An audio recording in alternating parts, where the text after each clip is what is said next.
দিয়ে বলছে যে তোর মা মরে গেছে, তোমার মা তুমি কোথায়। রাজশাহীতে নারীকে কুপিয়ে হত্যায় ছেলে গ্রেপ্তার। আপনারা দেখছেন সোহেল রানা রাজশাহী প্রতিনিধির পাঠানো ভিডিও চিত্রে বিস্তারিত।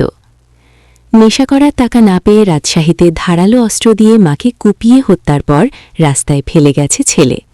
শনিবার ৩১ জানুয়ারি রাত ৯:৩০টার দিকে রাজশাহী নগরীর খড়খড়ি এলাকার পুরাতন কৃষি ব্যাংক মোড়ে এ হত্যাকাণ্ডের ঘটনা ঘটে। নিহত ওই নারীর নাম সোহাগী খাতুন ৫৫। তিনি ওই এলাকার আজিজুল ইসলামের স্ত্রী। পরে স্থানীয়রা সুমন নামের ঘাতক ছেলেকে আটক করে পুলিশে সোপর্দ করেছেন।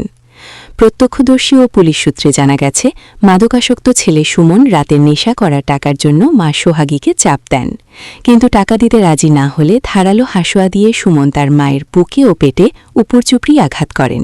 এতে ঘটনাস্থলেই সোহাগী মারা যান। পরে মায়ের মরদেহ রাস্তায় ফেলে রেখে বাড়িতে গিয়ে ঘরের দরজা বন্ধ করে অবস্থান নেন সুমন। বিষয়টি জানাজানি হলে স্থানীয়রা ওই ঘর থেকে ঘাতক সুমনকে আটক করে থানায় খবর দেয়। পরে পুলিশ ঘটনাস্থলে গিয়ে সুমনকে আটক করে থানায় নিয়ে যান। পরে নিহত সোহাগীর মরদ উদ্ধার করে ময়নাতদন্তের জন্য রাজশাহী মেডিকেল কলেজ মর্গে পাঠায় পুলিশ। নগরীর চন্দ্রিমা থানার ওসি মনিরুল ইসলাম বলেন, ঘটনাস্থল থেকে মরদ উদ্ধার করে মর্গে পাঠানো হয়েছে। অভিযুক্ত যুবককে আটক করে থানায় এনে জিজ্ঞাসা করা হচ্ছে। ওই যুবক মাদকাসক্ত বলে প্রাথমিকভাবে জানা গেছে। অভিযুক্ত যুবকের বিরুদ্ধে আইনগত ব্যবস্থা গ্রহণ করা হচ্ছে। আনোয়ার ভাইকে যে ভাই সারা বাড়িতে খুব ঝামেলা গেছে, আগে নিয়ে যাওয়ার ব্যবস্থা করেন। বাবু নিয়ে আসা যাবে না রাতে না দিনে, তুই ওকে গাঁজা মাঝে নিয়ে এসে বাড়িতে, তুমি ওকে দিনে নিয়ে যাবো। আনোয়ার সাহেব তাইবুল্লাহ জানিস কাল 10টার সময় ওকে ধরে নিয়ে দিচ্ছে আনলো রে আপু। এই সুযোগ তুমি আর পারলো না রে আপু, আমার মাটা বাঁচতে পারলো না রাতে আপুরে। আমার কে থাকলো না মা, আমার মায়ের আমি কত বেঁচে পেরেছি। 5 বছর থেকে আমি টানি বলো, মার দুঃখ পাবে তাও ছেলে আমি টানি। এই বাড়িতে এসে রেখেছি বলো 5 বছর থেকে।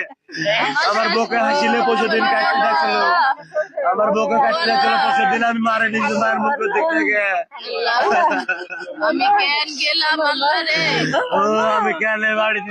কে হয় যিনি কাজটা করেছেন উনি আপনার আমি বাড়িতে ছিলাম না। সে কি নেশা ছিল বা কোন নেশার আমার মা ফোন দিল, বললো তোর বেটা সাইকেলটা নিয়ে বাইরে গেল বেচতে। আমি বললো কিছু বললো না বেচুক দিয়ে, আমি বললো যে ঠিক আছে, যে মাকে ফোন দিল, মা আসলো বলছে আসলো, তা বললো কিছু বললো না। আমি সকাল 10টার ভিতরে বিয়ে হবে আর তাহলে থানা তুলে রাখার ব্যবস্থা করছি, জেলখানা। এই কথা বলে আমি 10 মিনিট পর মাকে ফোন দিয়েছি, মা ফোন দিচ্ছে না। আমার জবাব দিয়েছে গেল আমার মা।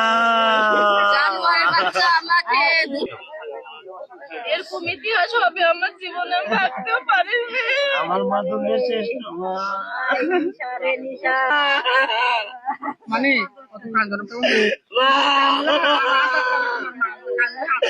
আমাকে একটু আগে ফোন করেছিল আমার মা, যে বেটা আমার কিছু একটা কর, হইতো খারাপ হয়ে যাচ্ছে। আমি বললো যে মা আমি আসছি, ওকে সকাল 10টার ভিতরে চালাতে যা ব্যবস্থা করাচ্ছি মা। আমি আসার সময়টা পাইনি রে মা, আমি খোঁজ নিয়েছি, আমি জানি না। আমি বললাম মা আমি সকাল 10টার সময় নিচ্ছি, ওকে আমি যে কোনো জায়গায় রাখার ব্যবস্থা করছি, আমি ওকে জেলখানায় হোক। যে আমি কাকে আমি চন্দ্রিমা থানা আনোয়ারের সাহেবকে ফোন দিল, এই নাম্বার ছিল, যে ভাই এই শালাকে নিয়ে যাওয়ার ব্যবস্থা করেন। কবি তোর এলাকা থেকে বলে আসলো, এখনো নিয়ে যাচ্ছি না, সকাল 10টার ভিতরে এসে গাঁজা মাঝে কিনে ওকে ঘরে ওকে আমি নিয়ে যাচ্ছি। যে আমি মাকে ফোন দিয়ে জানাবো যে মা ওর ব্যবস্থা একটা করলো, সকালে তুলে দেবো, ও আর নির্যাতনা সহ্য করতে হবে না। এই কথা বললে ফোন দিচ্ছে আমার মা, ফোন দিচ্ছে না, আমার মা ফোন দিচ্ছে না। পিয়ারুল কা ফোন দেবছি, তোর মার মাথা ফাটে গেছে, আমি গাড়ি বের করে অন্য শ্বশুর বাড়ি থেকে আসছি, মেডিকেল নিয়ে দেবো, তাই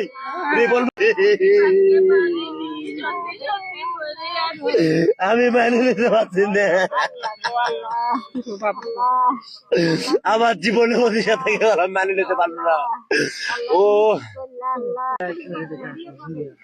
এই মুহূর্তে দেখতে পাচ্ছেন খড়খড়ি বাজারে নারকেলবাড়ি এলাকায় ছেলে কুপিয়ে হত্যা করেছে মাকে।